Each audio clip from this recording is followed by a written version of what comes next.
Welcome to the Susan Brender Show. It's all about you. Featuring shows on health and wellness, the performing arts, politics, and people who inspire you to be your very best.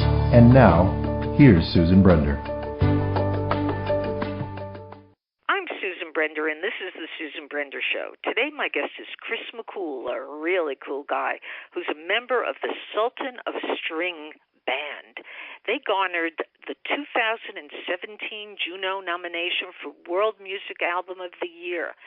Their band is just amazing, and part of the new record, or I call it record, but CD they have out is called The Subcontinental Drift. So I want to welcome this really cool guy, Chris McKool, to the Susan Brender Show.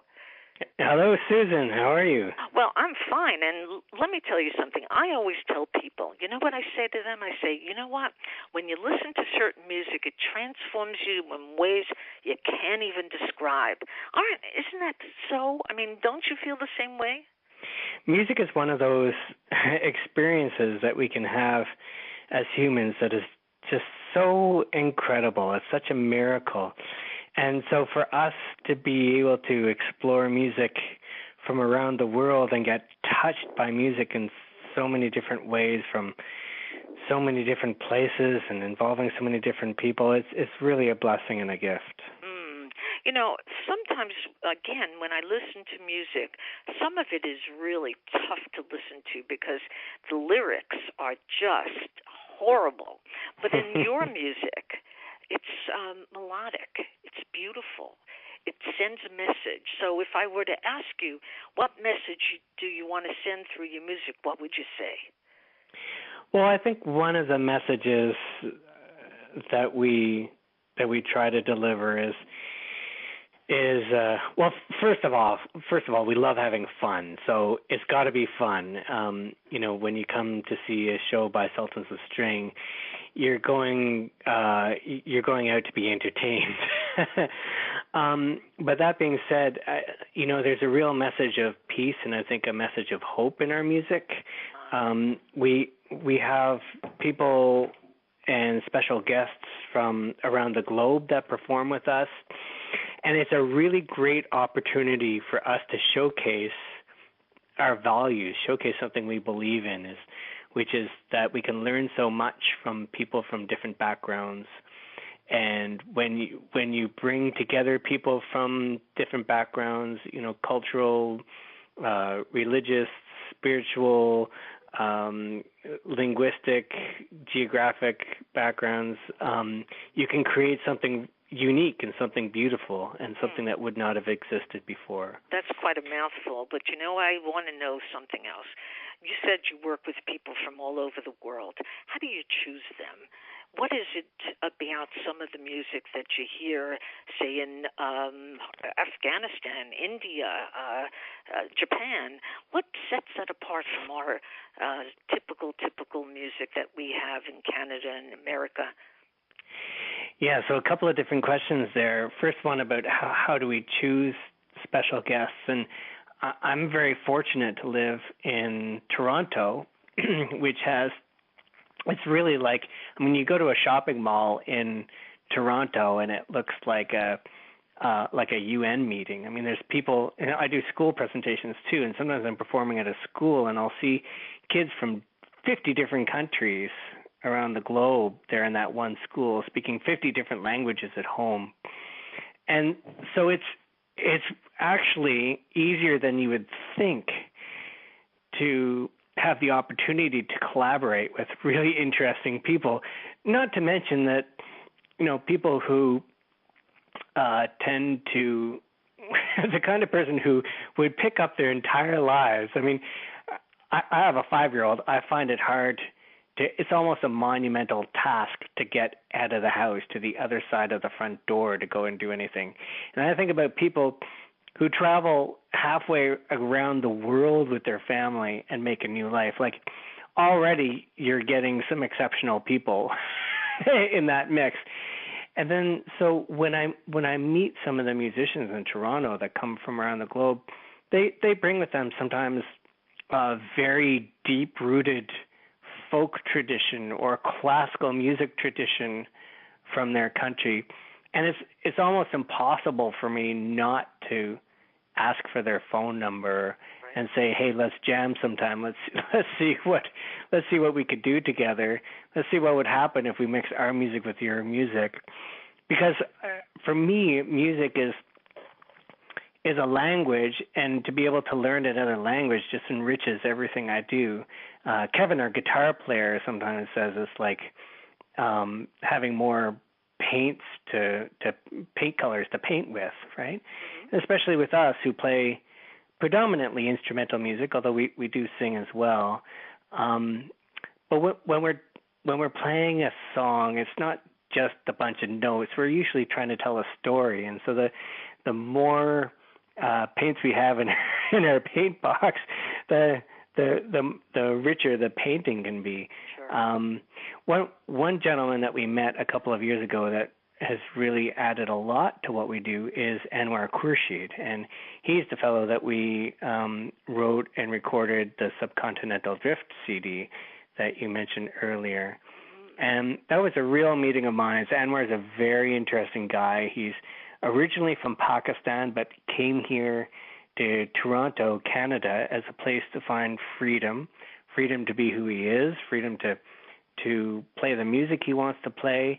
Even in the village where he was, he wasn't permitted to play a sitar out in public. And if you ever meet him, you'll understand like music is such a huge part of who he is. So there's a real message of peace in our music. Rosendo Chendy Leon, our percussionist, came from Cuba, and similar to Anwar, he came to Canada and ended up staying here because it was a place where he could be the man he wanted to be able to speak his mind without fear of getting thrown in jail or get arrested, free to make the music he wants to make and have the values that he has. Yeah. Interestingly enough, Chris, I've always been told that music is a kind of peace message. You mentioned the word peace, and I agree 100% that music plays a major part in the peace effort, if you will. Now, here's what I want to know. When somebody like Anwar tries to play his sitar in his country and they deny him the opportunity, how did he feel when he came to Canada and you made the relationship happen? Did he tell you about how it felt for him to be in a situation where he couldn't play? He did tell me a little bit about it, and I don't want to speak for him, but to share what I learned from him. It's very difficult in some places for some musicians there, because even the traditional music is, like the traditional folk songs are sometimes not looked upon kindly, or they're not considered haram, or sort of the equivalent of kosher to play. And I think that's really difficult for an artist, someone who basically your currency is your ability to express yourself. Right. And so coming to Canada for him, it was like a kid in a candy store, because everywhere throughout North America you can meet people that play any style of music around the globe, and he's really, while his music is rooted in classical Indian music, he's really all about trying to mix the music that he loves to play with whatever's going on around him. So his favorite thing is just to jam along with whatever's happening in the room. So it's really a great opportunity for him to spread his wings and feel quite free. And for me, it's really fun because, we've been making music for 10 years now with Sultans of String, and we don't want to just keep on playing the same songs over and over. We like making new music and learning and growing as musicians, and as long as I'm still learning and still growing as a performer and a player and instrumentalist, I'm gonna stay energized. That's what I'm doing. Sure. Now, here's what I want to know, Chris. When you play your instrument and you create a song, actually, what I want to know is if you can give our audience just a few words of a song. You don't have to sing it if you don't want to. You could tell it like a poem. What are some of the words in the songs that you have in Subcontinental Drift that stand out? Give us a little taste. Well, for one thing, there's the great American classic, "Blowin' in the Wind," and we chose that song to put on the album because it was one of a couple of songs that we discovered that Anwar and I knew together, and I thought that was just incredible that a song that had been written a half century ago. A great song like that can not only last 50 years, but also travel around the globe and be heard in a place that, it obviously could cut through all language and cultural and religious and social and geographic boundaries. And it's a song that really speaks to some of the things that we've already discussed in this conversation, like how many years can some people exist before they're allowed to be free? How many times can a man turn his head pretending he just doesn't see? There's kind of a truth to the lyrics that is really timeless. And wouldn't it be great if those lyrics weren't relevant still today? But they are, and they're relevant on a really personal level for both for Chendy, the Cuban percussionist I was mentioning, as well as Anwar from Pakistan, and my ancestors who came to Canada. My grandfather came to Canada as a stowaway on a ship in 1903, where most people think my last name being McKool, I must be Irish or Scottish and play lots of jigs and reels, but actually McKool would have been pronounced Mahul in Kafarmishki, Lebanon, where my grandparents are from. So there's a lot of people that come here to America, North America, to follow their dreams and to find freedom and to build new lives. And that, to me, is partly what that song relates to. Absolutely. Now, Chris, you played or you listened, you have to tell me about the Chieftains. They were a very interesting and wonderful band, as I recall, when I was young. So did you learn anything from them? Well, it was really fun that when we were recording our fourth album, Symphony, we recorded that with a full symphony orchestra. And there was one part that was to be played on penny whistle, and I thought, well, instead of getting one of the classical musicians to play it, who would be like the best guy in the whole world to play it? And I thought of Paddy Moloney, because he's, his tin whistle or penny whistle sound is so classic and so iconic. And all we did was reach out to his management, and they came back with a yes, and I almost fell off my chair to be able to have him play on our album. So we did that recording, and then soon after we were invited to perform on their 20th anniversary tour, or maybe it was 30 or 40th anniversary. I'm not sure how many years it was. Right.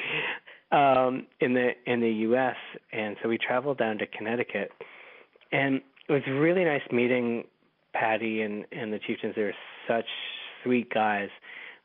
But the most remarkable thing happened, which was they invited us. We opened up the show, and then the Chieftains did their set. And then at the end of the night, they said, "Okay, everybody up on stage." And we're like, "Huh?" So they did a big thing where they started playing this traditional Irish tune, and then they had some other guests who had joined them during the show and us all up on stage. And one by one, they would play the tune, and then he'd kind of just point to one of the one of the other guests, and that guest would just make up a solo or play a little bit of their own song, and then we'd go back to the Irish tune, and then off to the next guest. And I was actually a little bit afraid because I just, I hadn't planned on that, and I didn't know what we were going to play. So when Paddy looked over at us, I just yelled to Kevin and Drew, the guys in our band that were on stage with me. I said, "Lisbon!" We started playing one of Kevin's rumba tunes, one of the first tunes that we ever learned together. And we played Once Through the Melody, and then I looked over at Paddy, and he started playing the Irish tune again. And they were in completely different keys, but it completely worked. And it, I think when you're at the level of Paddy and the Chieftains, there's a level of trusting that it's all going to work out. Sure. And as a producer, I find, that to be the case. If you surround yourself with really amazing musicians, things usually do work out. Yeah, and look, most bands, most groups, they improvise. Jazz is all about improvisation, right? So why wouldn't it work? I mean, with talented and skilled musicians like you and all the others, it had to work. I think that's the thing. Like, that's partly how we choose our musicians and our guests to play with us, is that we look for people who are really good listeners, because in the spirit of being in a jazz situation where there's lots of improvisation, there's also a lot of kind of listening and checking out what's happening on stage. Like when you're with a player who is really aware of what's happening, they can pick up on things. Like, there might be an extra shot in the drum kit, and then the bass player responds to it, and then the guitar player responds to it, and it all happens within like half a second. And sometimes I'm just, I'm up on stage with it, and I'm just thinking, wow, these guys have had way more coffee than I have. Right. Yeah, well, I understand. Here's another thing that I'm interested in knowing about, and that is the band is very adaptable to music, which is what we really have been discussing. And they're known to play anything from a duet to a full orchestra. Now, can you talk about that a little bit? Well, I think that approach came out of, in some ways, a necessity to be able to play in different markets and play on different kinds of stages. And we've got kind of, it's almost like the ultimate crossover act, because, so I play violin in the band and Kevin plays guitar. And, sometimes we're playing on big festival stages in Ontario, and five of us come out as me and Kevin and the second guitar player and the bass player, Drew Birston, and Chendy Leon on percussion. Our second guitar player is awesome too, Eddie Paton, who lives in Oakville near Toronto. And that's really fun to play on those big stages and get people up dancing. But sometimes we might get a really amazing offer, like, would you like to come and play at this new jazz club or a new folk series in, it could be anywhere. It could be in Kansas. And so Kevin and I can jump on a plane, and just the two of us deliver a show, and it's the same songs. And actually, each format has advantages and disadvantages, but the advantage of just having a couple of us perform is that you can really hear Kevin's guitar playing, and there's a lot more space in the music. But then when you have like an evening festival stage and they wanted people to get up dancing, there's nothing like having bass and drums there to get people up dancing. Sure. You need to hear that kick drum, like doo, doo, doo, and that makes your leg tap. And then we discovered that playing with symphonies was such an interesting way to reach a brand new audience, like classical music lovers who can actually really dig what we do, and be able to play as part of a series that we wouldn't normally be able to play for. But then also just the thrill of taking the music we play and bringing it to the absolute edge of Western art music is really a trip. Right. You know, a lot of these songs that Kevin and I wrote in the early days were simply improvisations. We were making music up off the top of our heads, and after a while they got teased into tighter and tighter 3 or 4 minute song forms.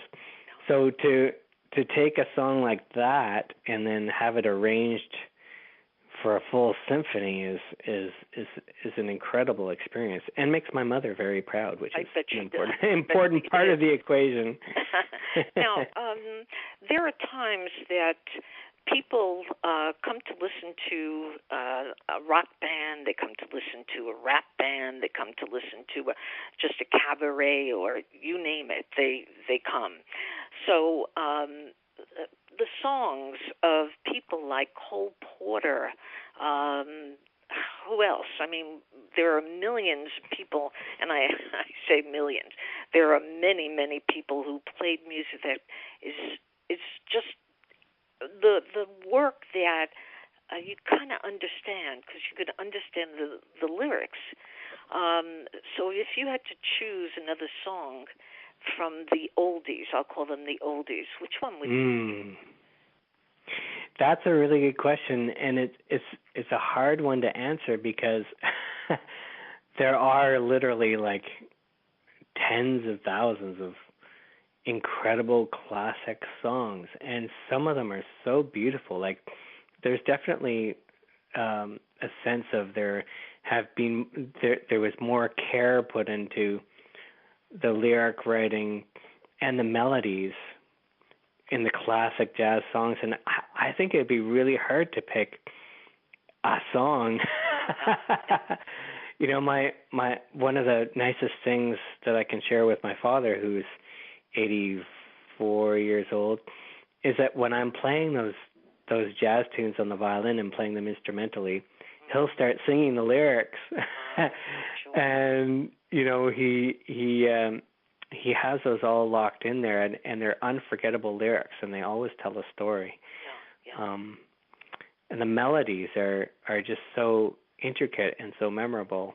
You know, if you take the melody of the average pop song that's on the radio, it's like na na na na na na na na na na na na na na na. Like there's nothing to it. Yeah, right. You know, what is it about young people today who like music like rap, hip hop? Why? I mean, it's sometimes so cruel. It does. I don't know. We talk about music which transforms you, but you know, do you think that transforms them in ways that are good when they use lyrics that are against things? Well, I think that's a really complicated question. Like, I don't really like listening to any lyrics that have violence in them or are against women, and but there's also a lot of incredible hip hop and rap, and I don't think it's the genre so much as the artist and the problem of the commercial nature of some of that music, that it just gets more popular and spread more because you can sell a lot more records with those more contemporary styles than a world music band, never mind classical or folk or whatever. But don't forget that music is all rooted and grounded in the experience of people's lives, and that's like the folk music of that generation. So, you know, there's also incredible hip hop and rap and pop, even if it's not the music that I throw on when I'm hanging out with my family. I have heard some pretty amazing artists. But you're right that, you know, some of those songs, like if I had to pick a song, you know, to sing, you know, My Funny Valentine or Autumn Leaves or any of the real classics, you know, God Bless the Child. Sure. Those songs are just so well written that they'll last forever. They will last forever. And if there's any kind of nice consolation you can take away from the music that you mentioned, that you know, we don't really appreciate as much in our demographic, is that in 20 years it won't even exist. You know, a lot of those songs, just the nature of pop music, it's popular and then there's something else that takes its place. So sure, that's true. Well, let's keep talk evolving. about the fact that internationalism, diversity, environmental issues all play an important part in your music. The aspect that comes across strongest, though, perhaps because of all these different factors, is joy, fun. So do you have joy, or do you feel joy, and do you like to have fun on the stage? I think like the number one rule with Sultans of String is that everyone has to have fun. If there's some reason why you're not having fun, I want to know about it and I want to fix it, because you know, I mentioned how hard it is for me to get out the front door. It's tough for people. You know, a lot of people are very busy and you're juggling careers and kids and everything. And when you actually manage to plan to leave the house and get out of the house, you want to go out and you want to be entertained. So for us, you know, we we like to work in as much fun as we can in our set. And it's not just for the audience, it's because if we can make each other laugh on stage, either by telling cute musical jokes, like somebody quotes, does a musical quote of something that someone else just played, sure, and then does a variation on it, you know, in a quirky way and makes someone laugh. And then there's a little bit of sort of musical banter on stage. The audience can pick up on that as well, and all of a sudden we're letting them in on our little jokes. And I think that's what audiences really resonate with. Like, no matter what style people usually like to listen to at home when they come see Sultans of String, what they take away is our sense of fun, and they'll often say to us after the show, "Well, you guys really seem to enjoy yourselves up on stage. You seem to really like each other." And I'm like, "Yeah, that's what it's all about. We're playing music for a living. It's fun. Like, there's a lot harder things to do than play music, and I am aware of that, and I really appreciate that." And you're a pretty lucky guy when you have a skill set like yours, where you can sing, where you can play, where you can meet other musicians and sort of give people the opportunity to feel good, to have fun.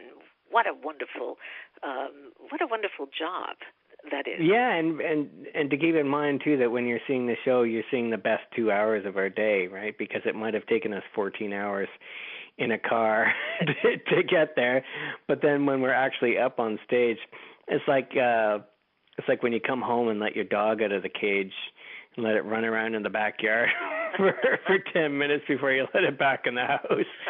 That's us on stage. Well, I hope nobody closes you out of your house and you have to kind of jump through a window. Last but not least, what's in store for the band? Well, we've just been releasing this 10-year retrospective vinyl album, which is just a nice way to mark the fact that we've been together for 10 years as a band, and that's a wonderful accomplishment in itself.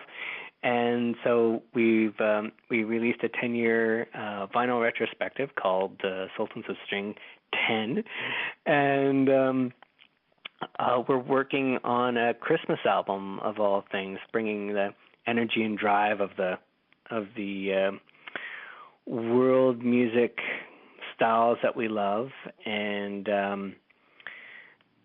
re-energizing a bunch of really wonderful traditional songs, as well as some original songs that we wrote. And it's been another opportunity to work with guests, and this time We're working with a lot of special guest vocalists. So we've got Ruben Blades and Luba Mason, Nikki Yanofsky, great jazz singer in Canada, Alex Cuba, Sweet Honey and the Rock. Oh, wow. Yeah, Richard Bona from Cameroon. He's Turkish Roma violinist from Istanbul.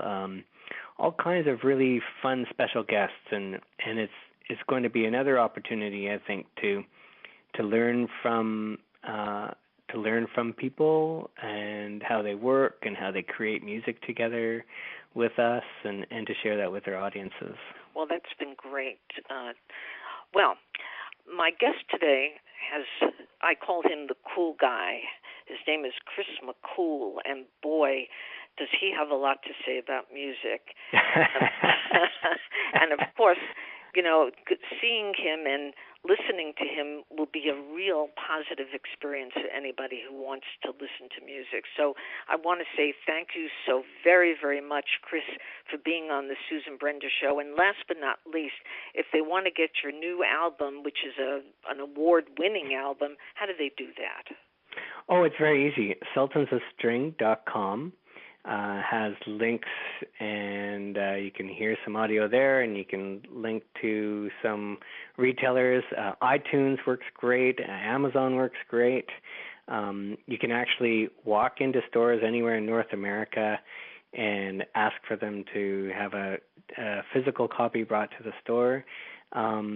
But Sultans of String is a great place to find out when we're performing again and all kinds of stuff as well. I want to thank you again, Chris McKool, for being on the Susan Brender Show. Thank you. Thanks so much, Susan. Oh, well, my pleasure. Thank you for listening to the Susan Brender Show. To be a guest, email sebrender@yahoo.com.